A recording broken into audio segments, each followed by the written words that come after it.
Hello and welcome back to the channel. Today I want to talk about iWish, or no, rather I want to reproduce something similar in the grid. But let's have a look at iWish. I think it was Infected Mushroom's first plugin, and it is kind of a granular plugin in terms of that it takes a piece of audio upon note receive, freezes it, and replays it at a frequency which corresponds to the note. I hope that's understandable. If not, it will become understandable once we look into the grid. So what we need for that, I have a few audio files here, which we can mangle. I mean, that's the whole interesting part about it. You can slap it on any piece of audio and then basically make it playable via the keyboard. So nothing interesting here. These are a few audio samples. A frightening dystopia. A frightening dystopia. A single profound transformative experience. A single...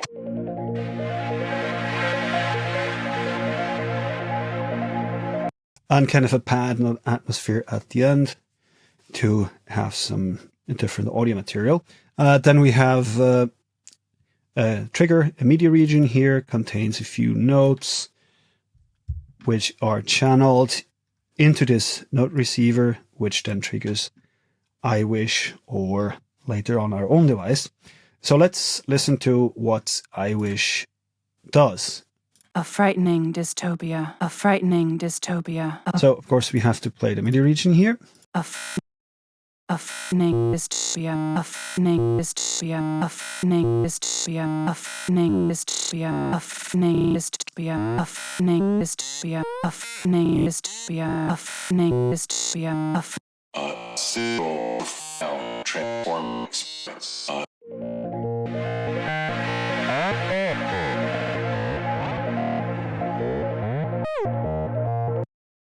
So yeah, I think it's quite an interesting device. And well, we might not be able to recreate it 100% the same way in the grid, but then in the grid we have a lot of other possibilities which we don't have in iWish. And also I think it's just cool to do. So yeah, let's give it a try. Let's get an effects grid and A frightening dystopia. a frightening dystopia, yes, indeed. So what do we need? Well, first we need all things together. We need a trigger, which tells us whenever a note is played, and we need to trigger a buffer. We need to record something into the buffer so we can then replay it at the same time, but in a pitched frequency. So for that, we can go into the delay effects and grab a recorder device. And this is the recording input. So whenever we get a note on, we will start recording, and at the same time, the audio will be available for playback. And now we, of course, also need to trigger the playback. This logic is a little bit more complicated, but actually also not very complicated at all. We have a phaser device here, which basically, I'm looking at it in an oscilloscope, just delivers a signal which looks a bit like a sawtooth that drives an oscillator. And this is audio rate, right? When I connect this to the output.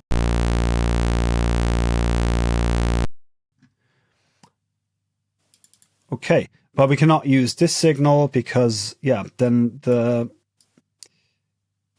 playhead would only play while the value here is above 50%. That doesn't do the trick for us.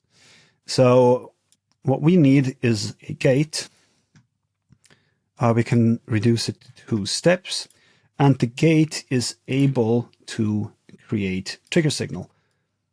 All right, so yeah, let's go to pulse. No. Too fast.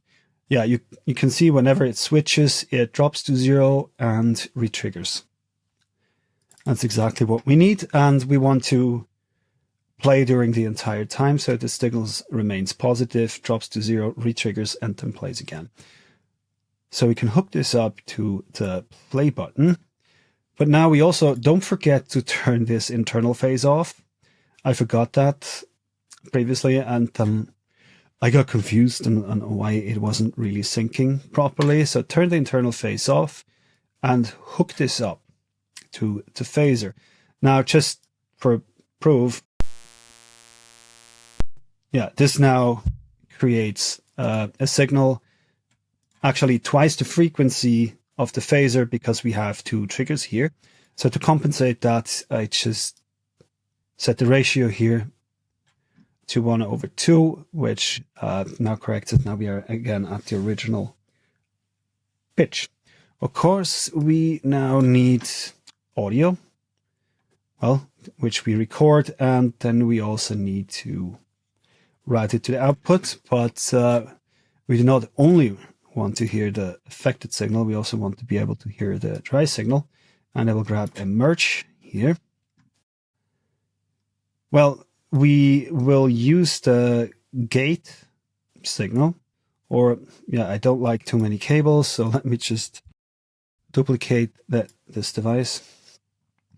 We'll use the gate signal to switch between output or input 1 and 2. Well, the default position is here, so as long as I'm not doing anything, output 1 is active, and as soon as a note plays, we switch to output 2, and now let's see if that already sounds like something. Surprise, surprise, it already works. It needs a little bit of tweaking though. We're not there yet. Let me organize it a little bit. I just like to have as little cable salad as possible. Makes it easier to understand when you look at it in a month or two. So, okay, now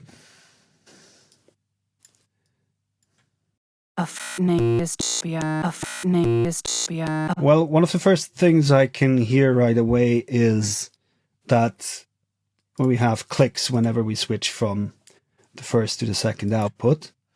So we need to do something about it. And the way we do that is using a lag device. A lag device just, well, this one, the gate here knows 1 and 0. And it jumps immediately from 1 to 0 and from 0 to 1. But by introducing a lag, I can turn this into something like a ramp. And now you can hear it's fading. And actually this device has 2 operation modes, linear and nearest. When it's nearest, it will just digitally kind of immediately switch from one output to the other. When it's in linear, it actually fades. It's yeah, the input here acts a bit like a crossfader, and that's what we need in this case. So now we just need to dial in the right amount of delay until we don't hear any pops and clicks anymore.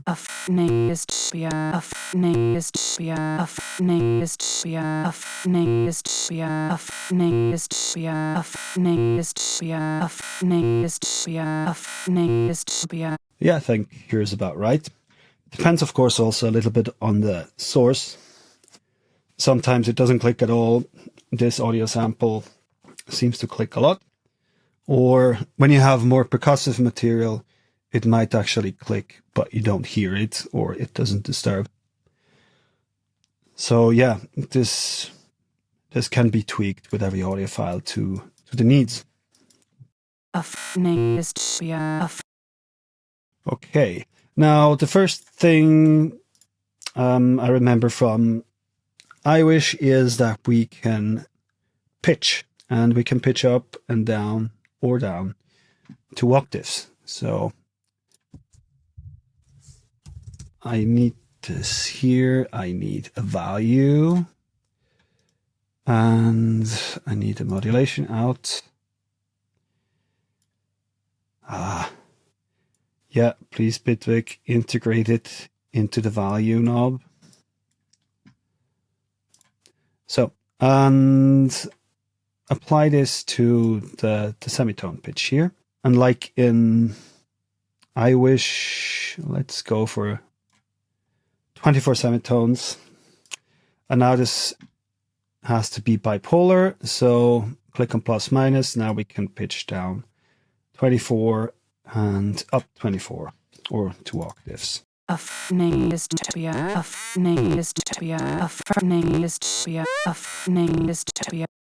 Okay, nice. But there's still kind of a lot of clicking going on within our grains. And this is because we now also, when we hit the playhead, the play button, then immediately the volume jumps up to 100% and then drops sharply to 0 after the grain is finished. That might or might not be what we want depending on the material. So we have to do something about this as well so that we can smooth this out. For that, we're going to use curves LFO, which gives us the most options. Reset the curve, then put it on hold. Now, one thing you have to be careful about is that because we just put it on hold at some point, it just stopped playing, and you can now see it will be somewhere within its cycle, so the phase is not on 0. And if you now kind of turn this off and connect stuff and connect the phase from outside, the phase that you input will be added to the internal phase. So we have to make sure that this phase is resetted. And we can do that by just sending a note through it. So I just activate the reset. Okay, I accidentally changed this to 6 degrees. Now that it got a note, you can see now it is resetted, and the internal phase is now out of the way. It won't cause any problems. And I also want to turn off softening here because, yeah, we're going to operate it in audio rate, so that would get in the way. Now, as a source, as a clock, we can use the phaser here. Open that up. Now we only have one problem left. We have 2 steps here, and each of the step represents 1 grain. So we need to go through 1 cycle for each of these 2 steps. So there are, of course, several ways we could do that. One way is using a scaler, right? 2 to 1, that would actually amplify the signal so that it has twice as fast. But it's a bit complicated. It's not really complicated, but it also requires you to trigger the reset, and I just don't care about this. I want to use a different way. Maybe you find this interesting. I want to use a warp, which basically does the same. And depending on what you do with the input signal or its amplification, so we take input signal and amplify it to 200%. And yeah, this needs no reset, has no internal phase of its own. That should just be synced. Now, well, of course, let's look at this real quick to prove that I'm not lying. And one thing I noticed is with Bitwig's oscillators, all of them behave this way.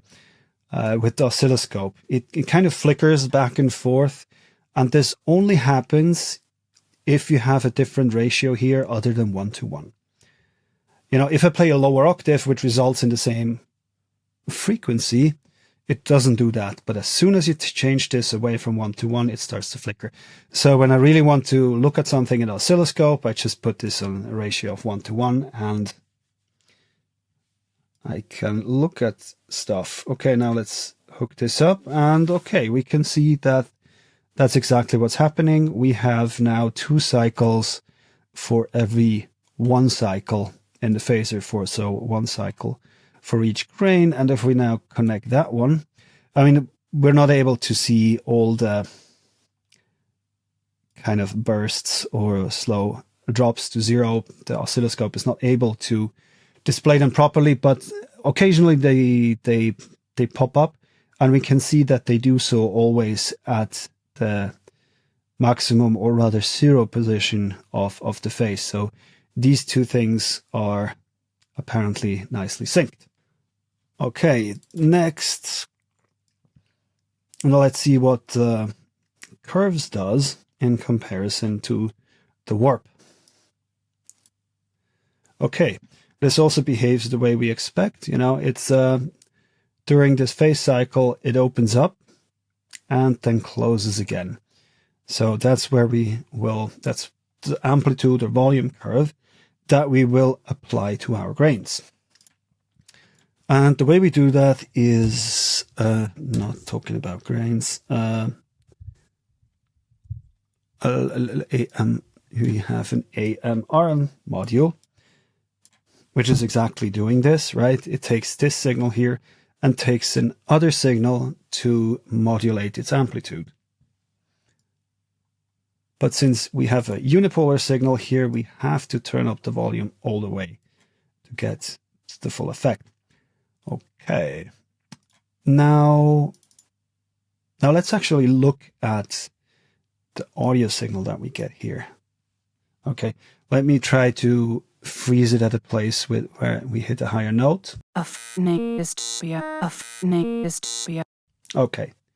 Now here we can clearly see that it takes this piece of audio, fades it in and fades it out.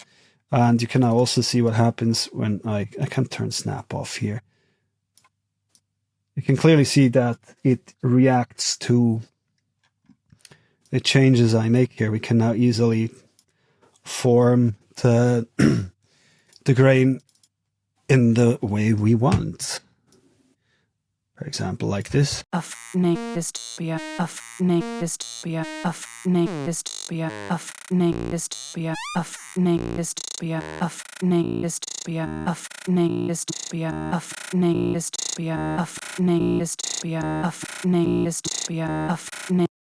Yeah, we can use this to actively shape the signal or just kind of smooth out the edges a little bit so that we don't have unwanted clicks. Okay, let's return that to 1:2 ratio. Well, interesting enough, it doesn't flicker anymore. But well, that's not an oscillator output. So I don't really know what's happening. So, yeah, that's already quite a lot. What else do we want to do?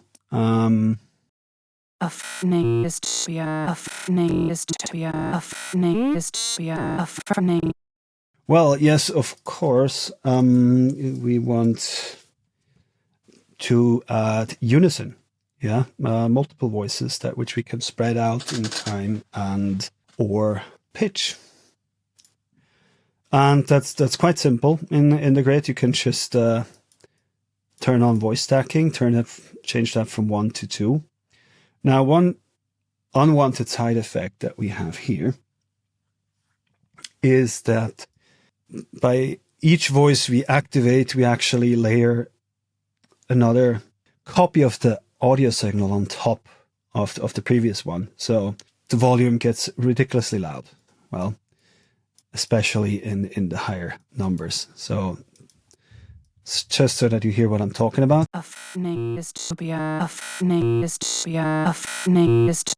So, and that's kind of inconvenient. We don't want that. But fortunately, we can do something about it.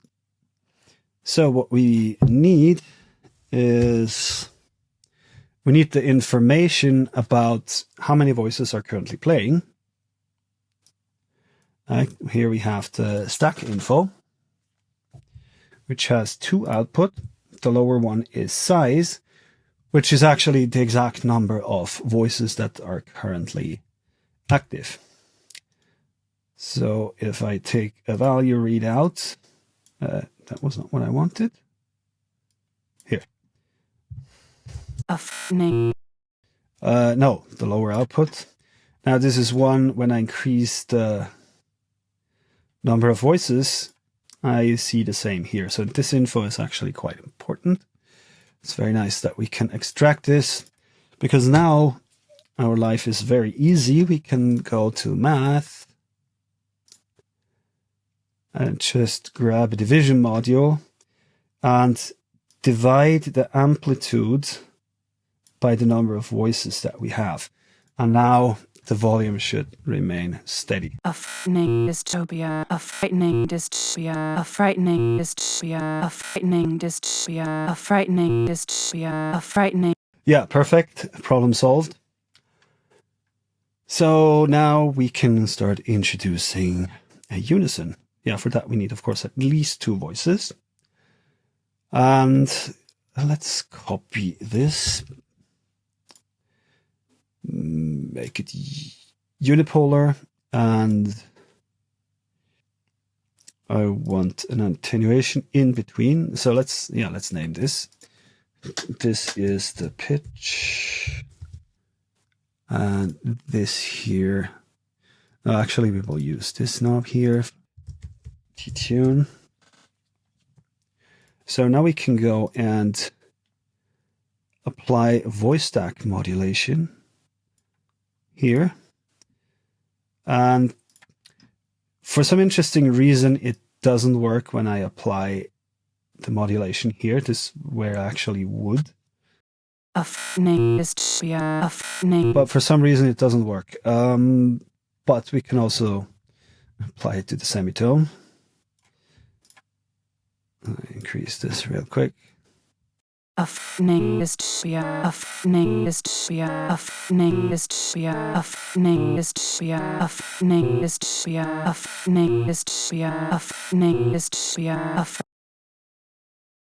Well, you can, of course, go as far as you want. For me, this is enough to get kind of a reasonable range for a detune knob.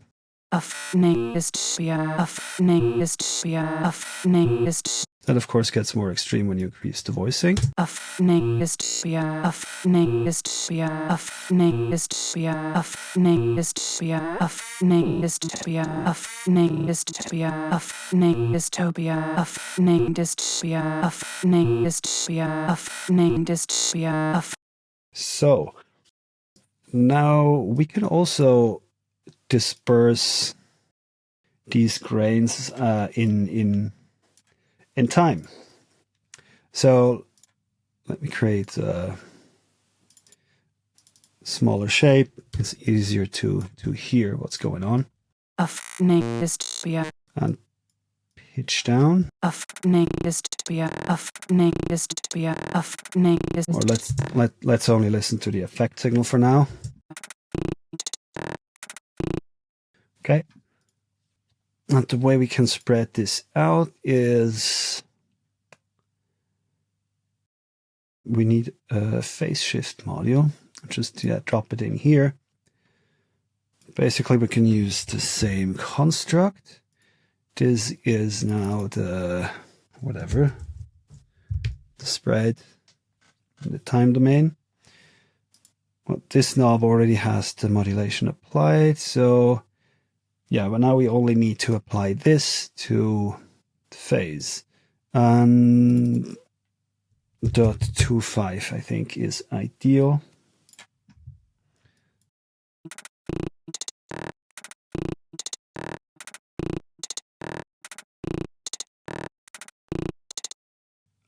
Okay. It doesn't work when it's on mono.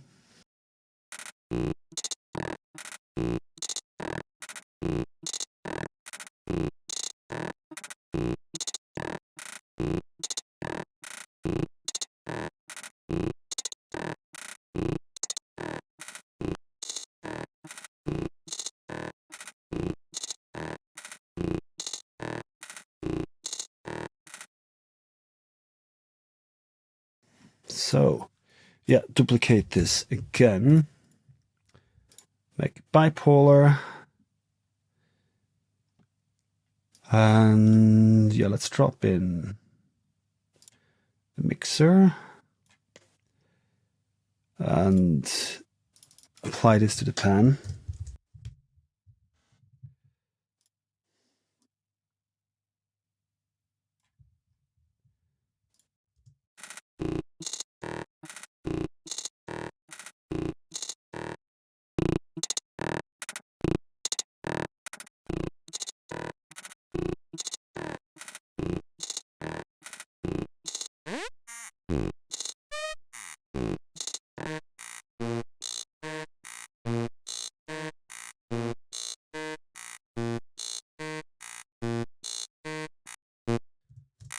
Okay, I mean, when the grain size is so small, we lose, of course, a lot of amplitude.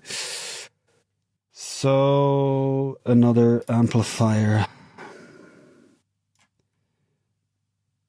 might be due.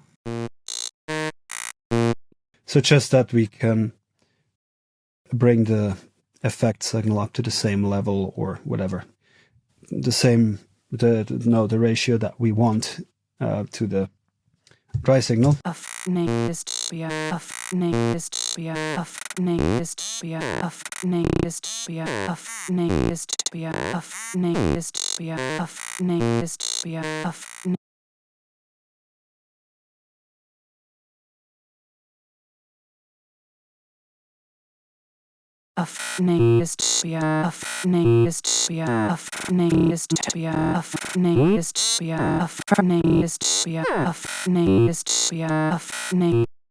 Okay, now let's compare this real quick with the original iWish.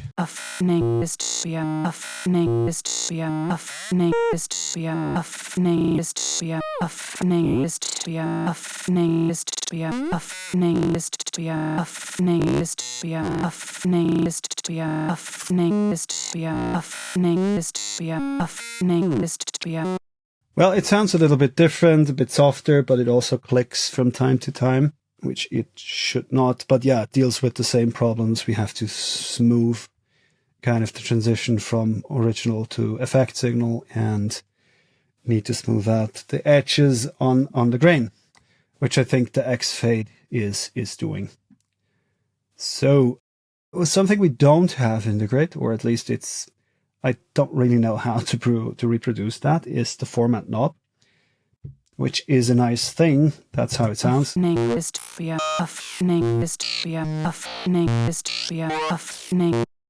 Yeah, especially if you link them.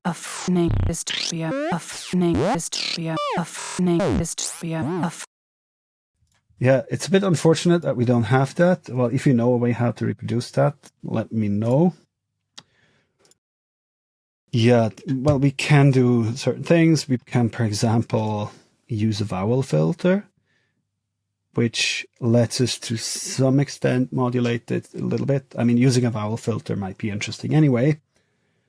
But yeah, we can apply all sorts of filter to the effect signal. No, that was not what I meant to do. Okay. Let's apply some filtering. Bandpass. And actually I want the amplifier after the filter, not before.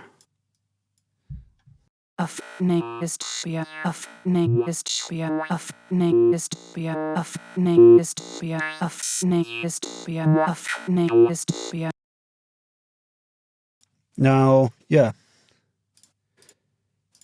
Of course, no.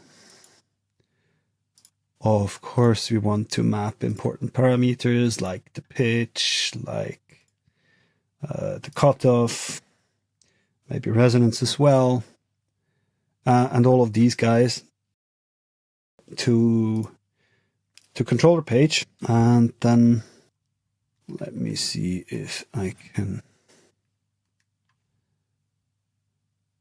find it. Yeah, it should be. Here it is, the FX grid.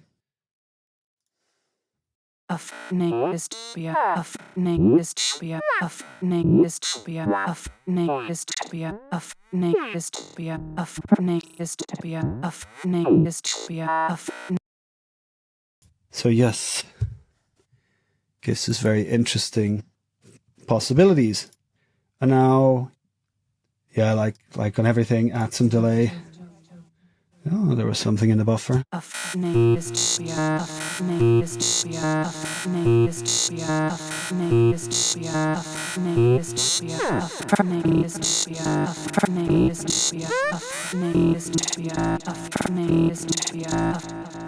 Let's see what it does to some other audio files.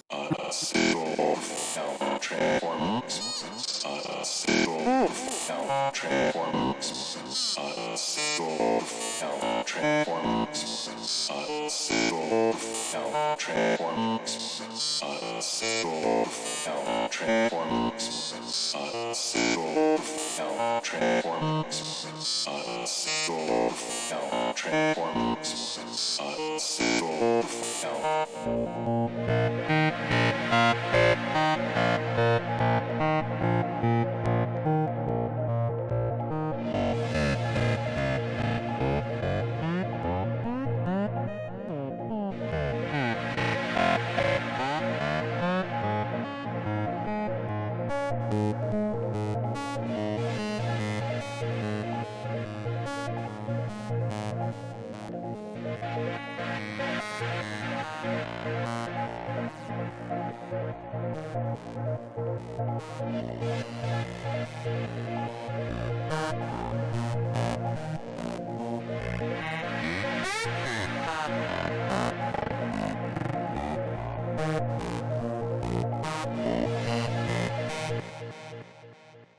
Yeah, I think this gives us some really interesting possibilities. Does not exactly sound like the iWish, especially I wish we had the formant filter. Unfortunately, we don't. Yeah, here is a random LFO, which can be applied to the pitch or the formant, which is, of course, a good idea. You know, do that here as well. We, of course, have all sorts of randomization options in the grid and can apply it to all sorts of parameters.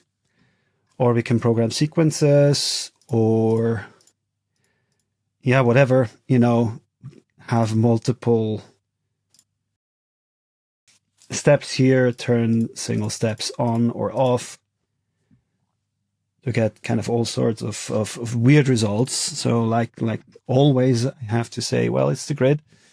This is just the beginning. We just have to use our imagination to go even further. Well, let's add some kick and bass just for fun.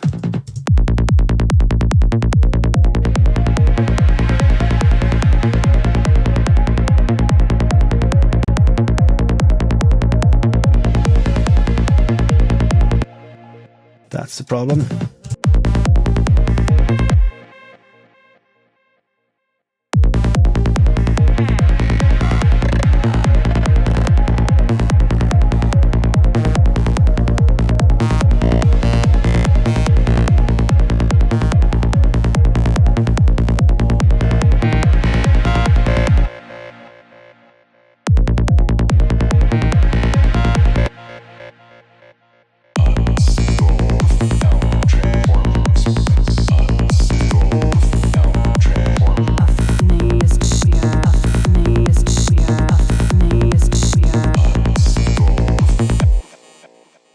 Yeah, and the interesting thing is that you get totally different results, or yeah, reasonably different depending on the input material. And yeah, of course, I mean, here it's just we always played the exact same pattern. I can, for example, just add an arpeggiator instead. Pause this. A single transforming experience. A single transforming experience. A single transforming